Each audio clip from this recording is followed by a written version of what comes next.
What is up, everyone, and welcome to the Ryan Ripken Show. I'm not Ryan Ripken. I am Zach Bollinger, as you can see right here. I'll be joined shortly by Kevin Ostreicher, and we can really break this down together.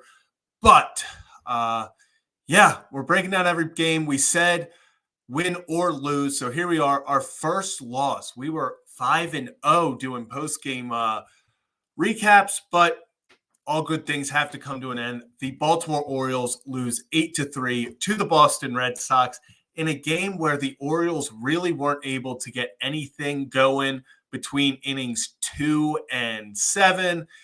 You get bases loaded, no outs. Later in the game, unable to get anything. Doesn't matter. 8-3 loss to the Boston Red Sox. Ooh, there we go. The Boston Red Sox. Really just one of those games that just you shake your head at. You shake your head at. It sucks because it felt like the Orioles had opportunities. Felt like the Orioles at times were in the driver's seat. Let's talk about the very beginning. Grayson Rodriguez gives up 2 runs in the first inning. And honestly, you were sitting there going, what Grayson Rodriguez are we going to get tonight?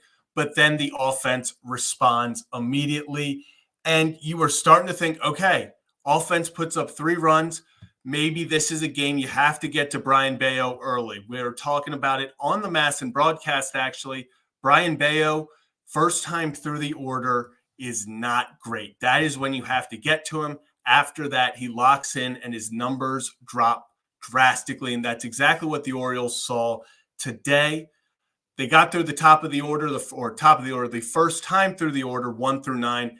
And they were doing well. They were up 3-2. It felt like the Orioles were back in the driver's seat and that it was going to be one of those days that maybe Grayson Rodriguez locks in, can punch out a bunch of guys and get us the win. Unfortunately, it extended into the second. Grayson gives up 2 more runs and then locks in. But by that point, the offense had already been locked up by Bello. Let's go into some guys that I really liked. We'll start with Boston. You have to give them their credit. Rafael Devers, have a day. Goes 4 for 5 on the day, and it just felt like the Orioles, no matter what, they just could not find a way to get this man out. I'm seeing a lot of things about Grayson, 10 Ks. Grayson looked awesome after the second inning. It's just a shame that there were some balls that really you'd like to see get outs on that weren't turned into outs. So, and C-Money, you're right. He is an Oriole killer. Rafael Devers, he's just one of the top power hitters in the league, honestly. So if he's going to beat you, he's going to beat you. The guy I really want to give some love to is Rafaela in center field. Cedric Mullins should have had a triple. And this man is a star in center field. You just have to tip your cap. Well, those you have to tip your cap to. Just like I tip my cap to this guy every single day. Just up 24/7, no days off. Kevin Ostreicher, how's it going? I'll tip my cap to you as well. I think we might have jinxed it a little bit by bragging that we had been undefeated. I think we got a little too much up on our high horse, and I saw in the chat the shirtless Rocco jinx, which truer words could not be spoken. But it was unfortunate. I was listening to you talk right before I hopped on, and Grayson was great. I mean, look, if you take 4 runs from Grayson in 6 innings with double-digit strikeouts, I think you take that 10 times out of 10, considering what we know this offense can be. But the name of the game here and the story that you and I and Ryan, everybody have been talking about, it's the inconsistency of the offense, and I think it all is kind of culminated by when they had the bases loaded early-ish in that game, and they couldn't manufacture a run. And you would at least hope you could get one in that situation, but it's with runners in scoring position, prime scoring opportunities. The Orioles can't get the job done, and Grayson kept them close. He kept them in scoring distance. I know once Keegan Aiken gave up the runs, it was like, okay, well, just not their night, unfortunately. But as I've been saying it all weekend leading up to this, I just want to see more consistency from the Orioles. No home runs yesterday, Zach. 11 runs. Yeah. they can't buy anything in this game. So I don't know. It's that inconsistency that I know is pretty maddening for some people. Yeah, extremely maddening for people. So let's just, let's go through.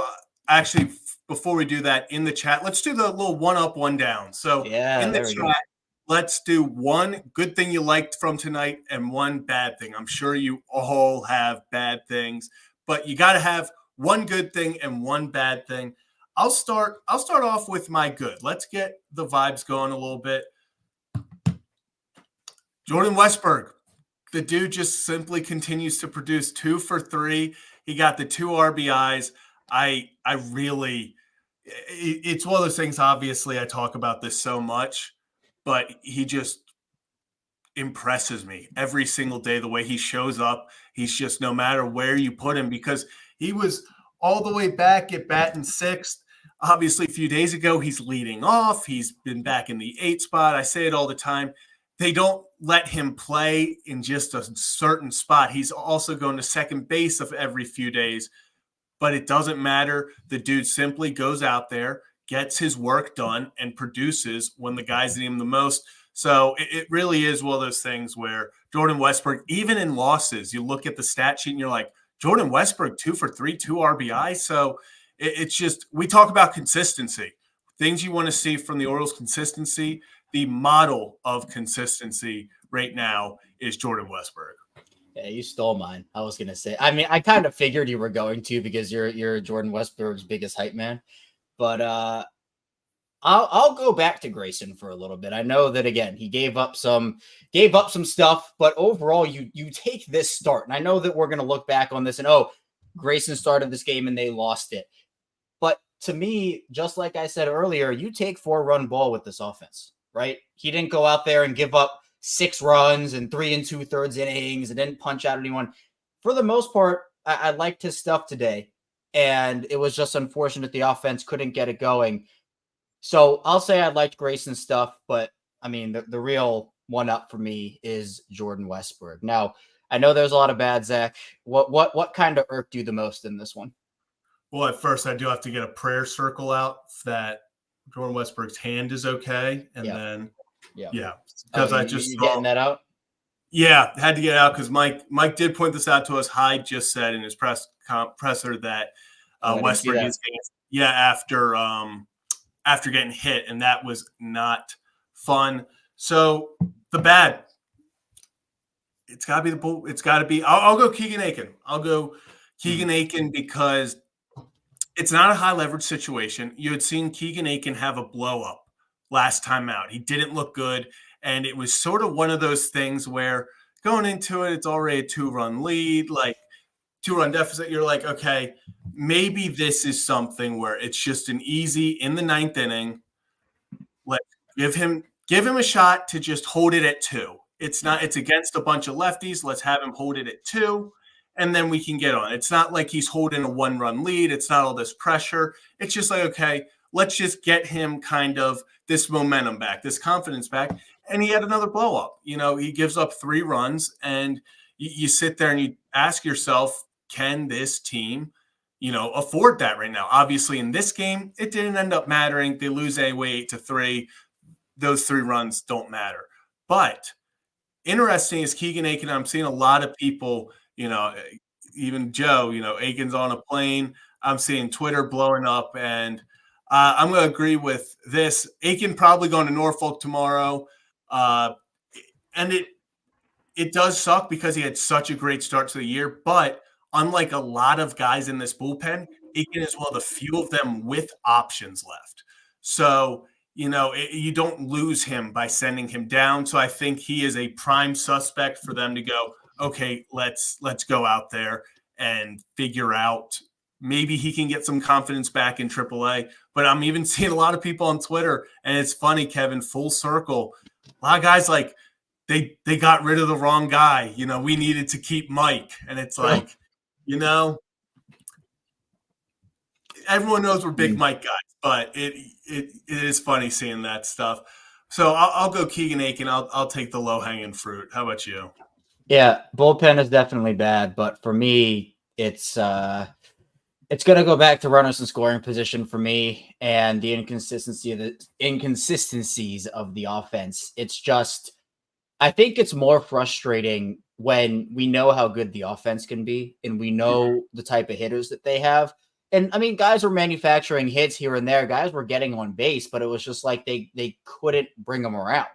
And in a game where, you're right, the 3 runs Aiken gave up didn't matter at the end of the day, but it felt like they should have, because it felt like the Orioles should have scored more runs than they did, right? Westberg does his job, and it really felt like for the most part, I mean, that was it. I mean, a couple of guys got on, a couple of guys had moments, but you have Gunnar going 1 for 5 and Adley 1 for 4 with, I mean, again, guys were getting on base. It wasn't like they had trouble getting guys on throughout the course of the game, but they couldn't bring them around. And that to me is the frustrating part when you have an offense that's this good. And we literally saw them yesterday. And look, we know Mullins got robbed again, by the way. We talked about that a little earlier. Mullins has been having some bad luck over these past 2 games, but it just feels like we saw what this offense could be yesterday. And then it all reverted back to what it was, and they couldn't manufacture anything, which ended up, I'm not saying it won or lost in the game, but it kind of won or lost in the game a little bit. Yeah, so, all right, Jason has been talking about this. Kevin, Jason is saying guacamole is bad. People in the chat, we're going to take a 2-second hiatus from the Orioles. Guac, good or bad? Like, are people really against guac? Well, is this coming? Is this is there a reason? No, Jason just tweeted about it earlier, and I had to call him out. I like guacamole, but I am particular about it. Where this is crazy. To me, there has to be a certain level of avocado freshness in there. Now, they're actually story time for a second. There was a place in Florida that my grandparents and I used to go to all the time. They would make it in front of you, and you could choose mild or medium or spicy or whatever. I'm not a big spice person, but to me, guacamole is like, yeah, you know what? Guacamole is good. Plus, here's my other controversial take. Qdoba over Chipotle. Qdoba gives you free guac, and I took advantage of that all the time. Yeah, so you agree guac's good. Jason, this is just cruel. Yeah, I'm saying, people, if you don't like guac, I am actually very surprised that we're getting as many bads in the chat as I am too. Oh my God, Aviator, I'm so sorry. Oh, that's tough. I have allergies too, though, so I understand. Yeah. All right, let's get, after that quick hiatus, let's get back to the Oriole game. And I'm trying to look. Another thing that really stood out to me was, obviously people are going to talk about Hayes in the field and that whole triple disaster. Did he get to it fast enough? I'm not worried about that. Honestly, that's not something that gets me.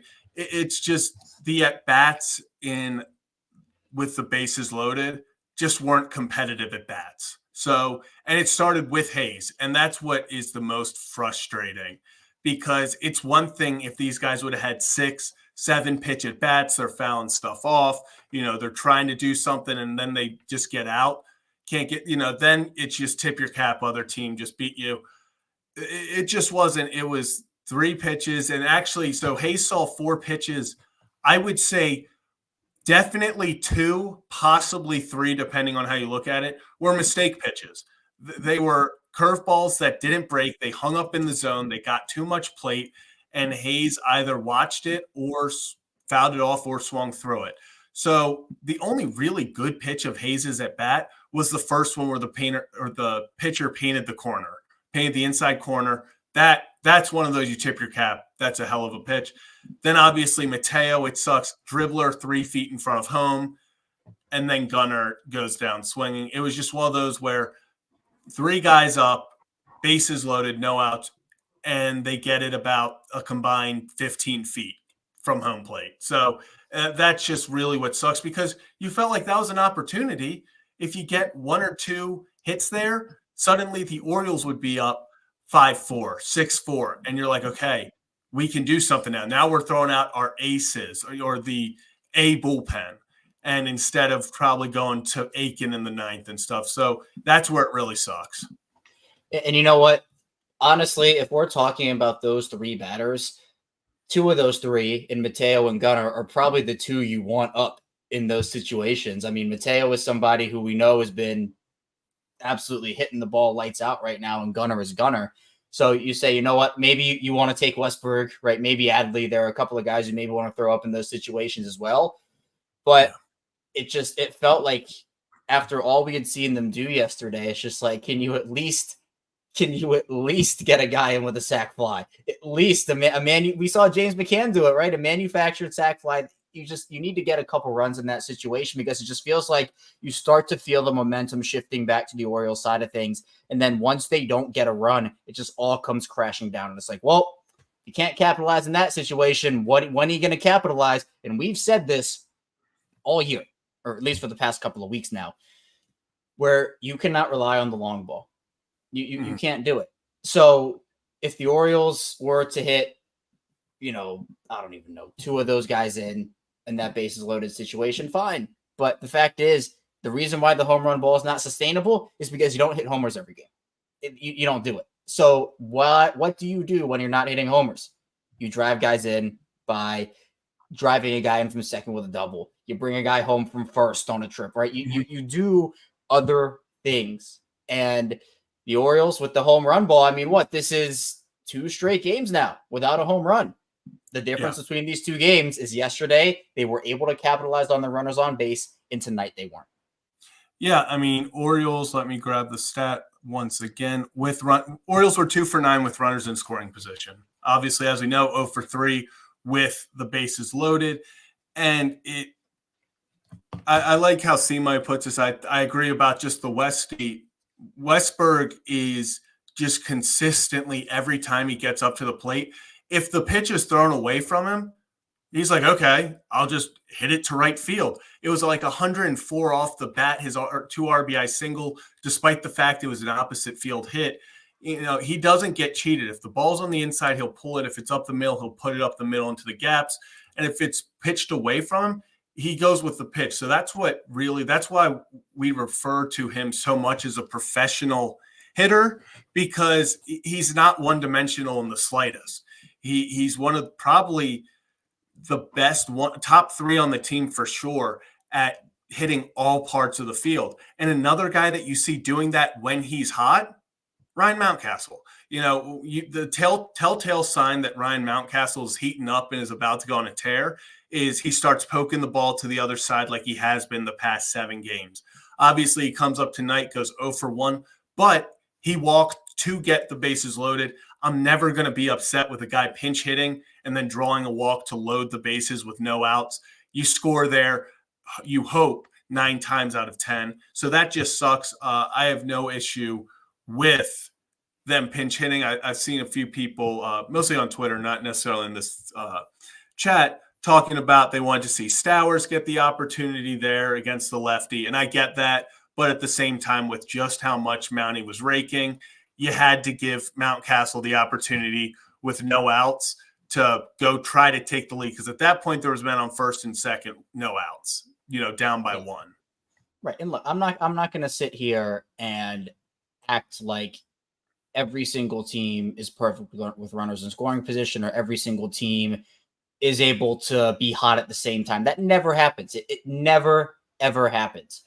But I think, to me, where some of the frustration comes in for a lot of people who are watching the Orioles and for Orioles fans is the fact that at this point, we know who Gunnar is. We know who Adley is. We know Jordan Westberg is incredible and all these guys. And it just feels like the offense should be doing more with what they have consistently. We know they can do it, but I keep going back to consistency because I see there are 2 different. Mm-hmm. There is one side that blames it on the offense, and there's another side that blames it on the bullpen. To me, you mentioned, Zach, the 3 runs Aiken gave up didn't matter. I mean, they didn't score enough runs to win the game. I mean, if we were talking about the Orioles had 5 runs or 6 runs, then it would have been a different story. But Aiken giving up, obviously it doesn't look good for his profile and in his spot on the team right now. But I I put this back on the offense, and hopefully they're just able to get back at it tomorrow and win the series. I mean, that's all you can hope for at this point. You know, they won the first game. They won the rubber match. They lost 3 straight last week. World was over. And actually, funny enough, the last time the Orioles lost 3 straight, they went on a 5-game win streak. So the Orioles matched that 5-game win streak this time. And yeah, like you said, tomorrow's a rubber match. Now go win tomorrow. If you win series and avoid getting swept, Ryan says it all the time, you're going to end up in the playoffs more times than not. So the goal is right now, focus on tomorrow. And I'll say this. If you want – hey, Brian, appreciate you. Do I have a mustache right now? No, you don't. Well, kind of. He said plural. Yeah. Oh, yeah, you do. Yeah, all right. It's there. So, Kevin, grow out the stash. Dude, we saw how that went last time. It was not flattering by the end of it. I'm thinking just the stash. Just get everything. Do you think like the goatee, or we think, or no, just the stash? Just the stash. I think we ride just the stash as a podcast. You know, when I shaved the big after the Ravens lost, when I shaved the beard and like everything, I actually took a picture of me with just the mustache. I think I have it. I don't remember where it is. I had it somewhere. But yeah, that's content right there. But one thing I wanted to bring up as a discussion point here is back to the bullpen a little bit, because if Aiken stays, and I think it's not very likely he makes it, whatever. But if let's just hypothetically, if he stays, you also have Vieira in that bullpen. Those are 2 guys that I don't think he can trust right now in very many situations. I mean, even this one was not, as you said, Zach, a high leverage situation. He still gave up the homer. Well, gave up the runs. But like, what do you do there? I mean, I know we're both on the train of getting bullpen help once the trade deadline pops up, but we're still a couple months away from that. So, like, how do you manage this when we've seen flashes of greatness from this bullpen and we've also seen just pure disaster? And it feels like, to me at least, there's not a lot of trust in a lot of the guys right now to be consistent. To have a great outing, sure, they can do that. But to be consistent time after time and do that, there aren't a lot of guys that it feels like we can go out there and say, yeah, let's pencil this guy in for that. Yeah, and actually, while I say this, can we get everyone in the chat, can you just put free Vespi? Because can we give Nick Vespi an extended opportunity in the majors? Like, it is getting ridiculous.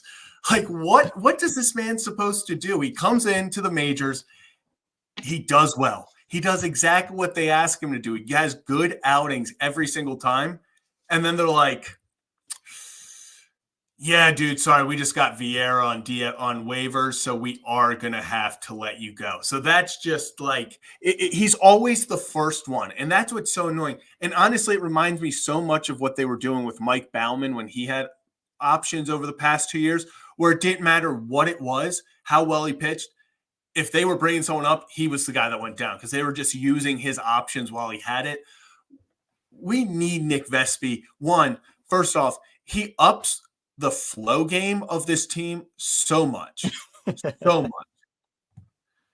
So that alone is worth it. But besides like the Nick Vespis, I know people, I'm sorry, there's strong feelings about him. I think pretty negative in Birdland, but I think Brian Baker is going to get another opportunity with the club. I think they have to see what he does. Matt Crook, I think also the lefty that they got from New York over the offseason, I could see him getting an opportunity. We've seen Wanderson Charles, although he's not really doing well in AAA. I know people were enamored with him during spring training because he throws like 102. You know, he was blowing people away in spring training. And that's the same thing with Vieira, right? It's like he has the stuff, but he's struggling. Exactly. So like I think there it's one or the other, right? Like I don't know. And I sent you something on Twitter, Zach. I need you to pull that up because we have the solution to the bullpen. It's been in front of us the whole time. We haven't seen it. Do you have it? Yep. Here we go. The let me click on it. Ladies and gentlemen, here is our solution to the bullpen. Rocco DeSangro. Right in front of us the whole time. Right in front of us. Look at that. Beautiful. Do you hitters will see. I just saw him say delete. LOL. Oh, you're getting behind the scenes content of how Zach operates Twitter. This is gold. Do not take this for granted. You guys just saw me respond. So there we go. Do you see this? That picture with my catcher face? No hitter's getting out of that with a hit. That's 3 strikes every single time. Yeah, you see, Ed, and I agree, but I think they're going to give these guys an opportunity. Brian Baker's one of those guys that they just love his stuff, so they just keep him around. I think they're going to try every option inside before they have to go outside of the organization. Yeah, I've even seen some stuff for Povich, but I mean, I just think you want to keep him. Do not bring him up. Do not bring him up to do that. That's one of those things I'm very strongly against. Up there with adding Jorge Mateo back to the outfield is bringing up Povich to be in the bullpen. If we want to do that in September, when it's literally he's already at like an innings limit, he just comes up and gets experience on the team. Do it. By all means, go. At that point, it's just getting him experience.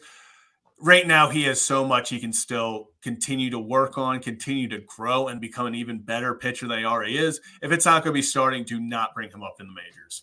Yeah, I've also seen stuff about McDermott as well. I mean, that is, I think, more realistic than Povich, but yeah, I still think that we are going to see the Orioles. You hit it on the head, Zach.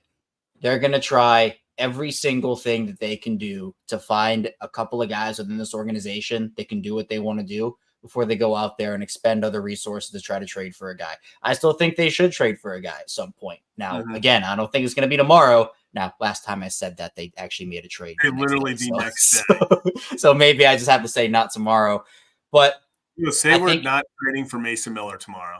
we're not. Orioles not trading for Mason Miller tomorrow. All right, now it's happening. You're welcome. Oh, it's happening. Lock it in, people. There you go. But to me, I feel like also if this team, we talk about trends, right? We're getting to June now. If this continues, the Orioles have to identify that, look, their offense is inconsistent, but they have enough guys they can rotate in and out to where it's like, yes, you have guys in AAA that you can call up, and you have other guys you can bring in out of the lineup. They're exhausting a lot of different options right now. They've been trying a lot of different combinations with their bullpen. If we get to right around the trade deadline and Baltimore doesn't have a solution, or things are still going sour, going bad, I mean, I think if you're Mike Elias and company, you have to make a move to improve that part of your ball club because, again, it just feels like there's barely any trust in a lot of those guys right now, where it's like the starters do so well. It has been the most consistent group all year, probably one of the more consistent units in all of baseball. Hot take for me there. But it's like the starters do so well almost every game, and then someone comes in from the bullpen, and it's like you roll the dice. It's like, all right, what version of this guy are we getting today? Is it going to be 2 shutdown innings, or is it going to be literally no outs, 3 runs? Like it's too big of a swing, especially once you get to September and October. You have to have more trust in some of those guys, and I know the Orioles believe in their guys. That to me is pretty given, but I don't know. It just feels like to me, Baltimore, they have to identify if this still goes on for a while, because it can cost them games. I don't think it cost them the game tonight. Wasn't great. Aiken gave up those runs, but again, it was almost like the perfect storm of the offense was so bad it didn't matter. The bullpen was also bad. Yeah, and it really is a tale of 2 bullpens. We see one night the bullpen goes out there. They'll give you 5 straight games where they don't give up a run. And you're like, okay, back. And then they have a game, the next 3 where you're like, we need our starters to go 9 innings. Like, that's the only way we win, is the starter needs to go 9 innings. So it's just like a bipolar bullpen. That's what it feels like. You'd never know what bullpen you're going to get. And that's what's frustrating, because there are times these guys go out there and they do dominate. We saw Keegan Aiken start the year off hot. We've seen Cionel Perez through stretches where he's unhittable. Danny Coulomb has gone through week spans where you're like, this is the best reliever on earth. Then he comes in, and obviously it didn't affect the game because it was well in hand, and gives up the home run for the no-hitter to get lost. So it really is. And Laura, you bring up a great point. if you guys are enjoying the content, we do have regular shows Mondays and Thursdays where we have a bunch of guests coming on. We've had a bunch of players and stuff join us, so that's been awesome. But after every single game, win or lose, me and Kevin are now going live to talk about it. So, and like Scott said, even Cano has been, he's been giving up stuff the past few times. So I'm not saying he's not been an issue, but he's not been a solution to the bullpen has been one or the other each time, because it feels like we've seen two types of Canos this year.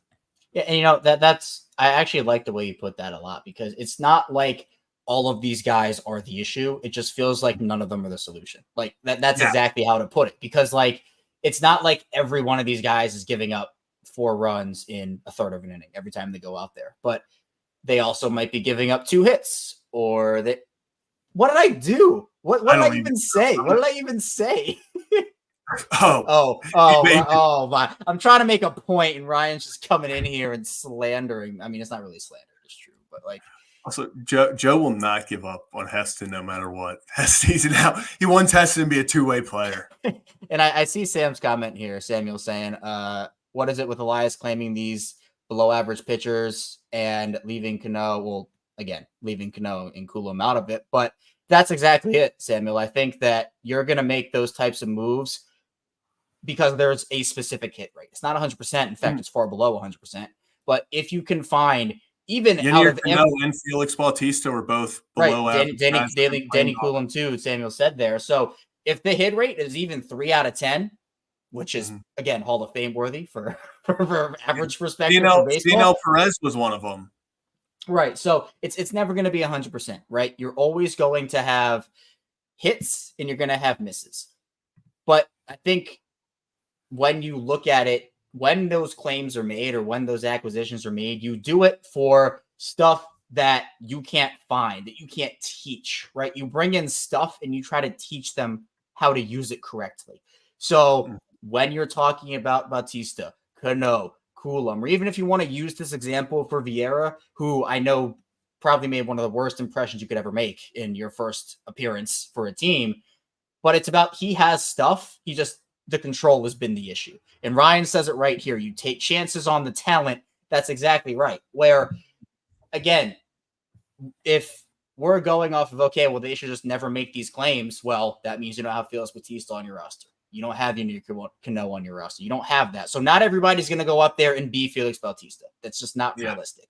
But if you can find a Felix Bautista in 1 out of every 10 claims or trades, DFA waiver trades you make, I think you take that hit rate. So the other thing is actually being able to identify whether it's working or not. You have to give him enough chances to go out there and work on stuff.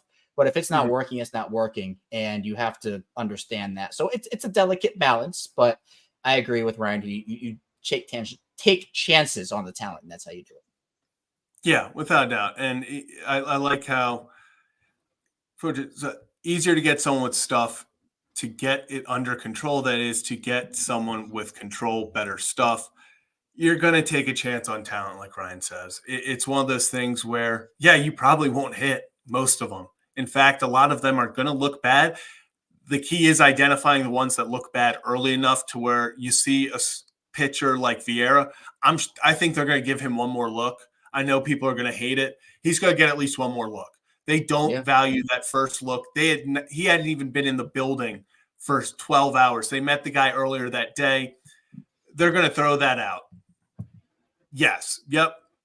Perfectly put. Yep. He didn't even have he says Vieira also just got into Baltimore yesterday morning. He didn't even have the opportunity to work with the pitching staff before yesterday's outing. Exactly. So they're going to let him get another opportunity, and they're going to see what they have in him.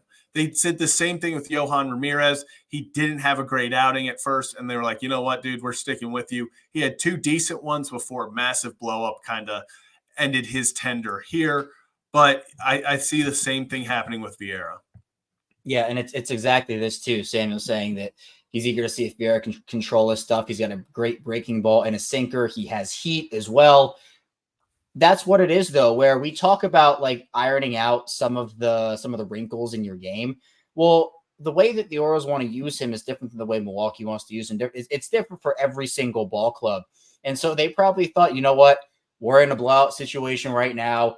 It'd take something crazy to lose this game. And trust me, like it can happen. But they probably just were like, all right, let's see what we have in this guy, right? That's what they were probably telling themselves. Let's see what we got.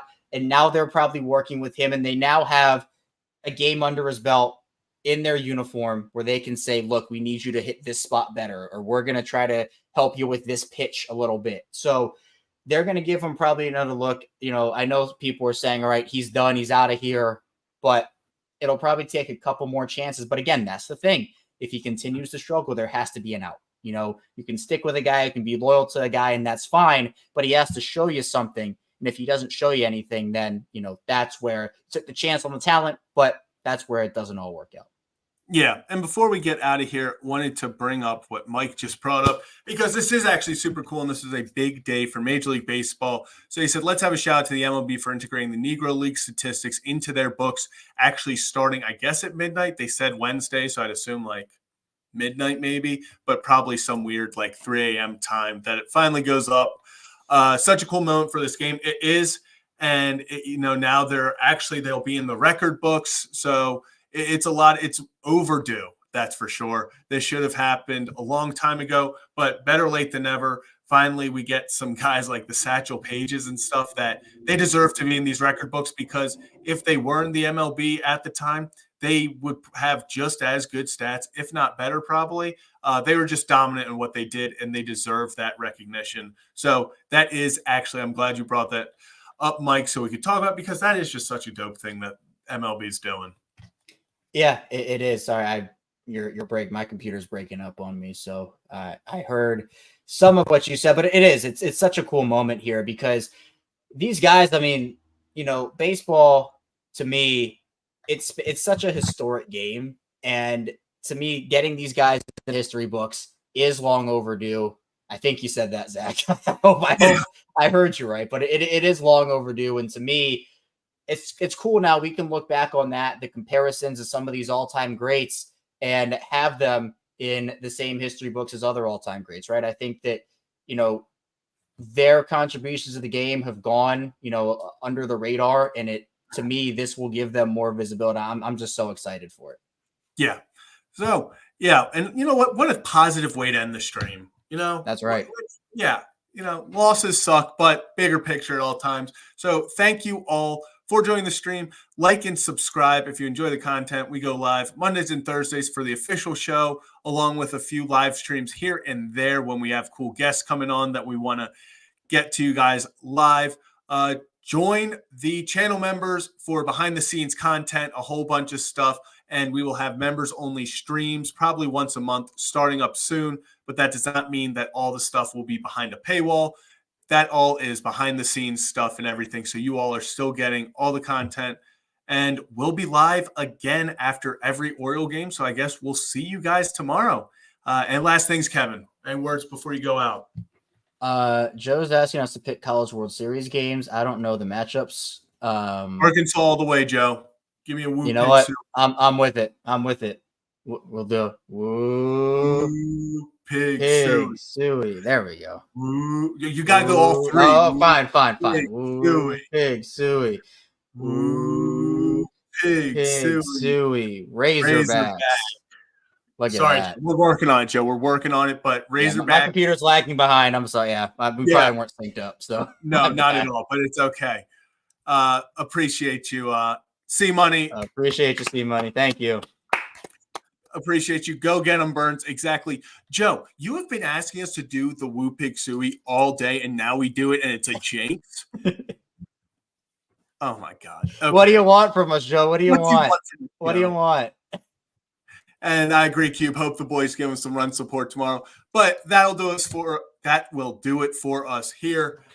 Have a night, guys. Losses suck, but these therapy sessions help a little bit. We'll see you tomorrow. Back at it as the Orioles go for the rubber match against the Boston Red Sox. We'll see you guys tomorrow. Peace.